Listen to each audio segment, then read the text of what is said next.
மகாவதார் பாபாஜி காற்றை நிறுத்திய அதிசயம். ஒரு நாள் ஹிமாலயத்தின் உச்சியில் பாபாஜி தம்முடைய சீடர்களுடன் தியானம் செய்து கொண்டிருந்தார். அங்கே திடீரென்று புயல் வீச ஆரம்பித்தது. காற்று மிக வேகமாக அடித்தது. சீடர்கள் தியானம் செய்ய முடியாமல் கஷ்டப்பட்டனர்.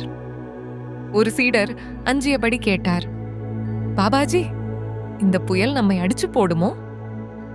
பாபாஜி கண்களை திறந்து அமைதியாக சொன்னார், நீ மனதை அமைதிப்படுத்தினால் காற்றும் அமைதியாகும்.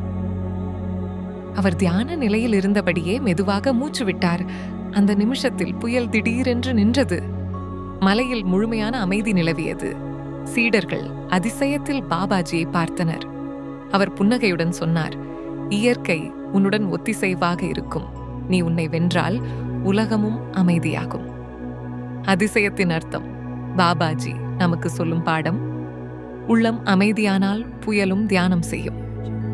ஜாய் ஓம் கிரியா பாபாஜி நமः.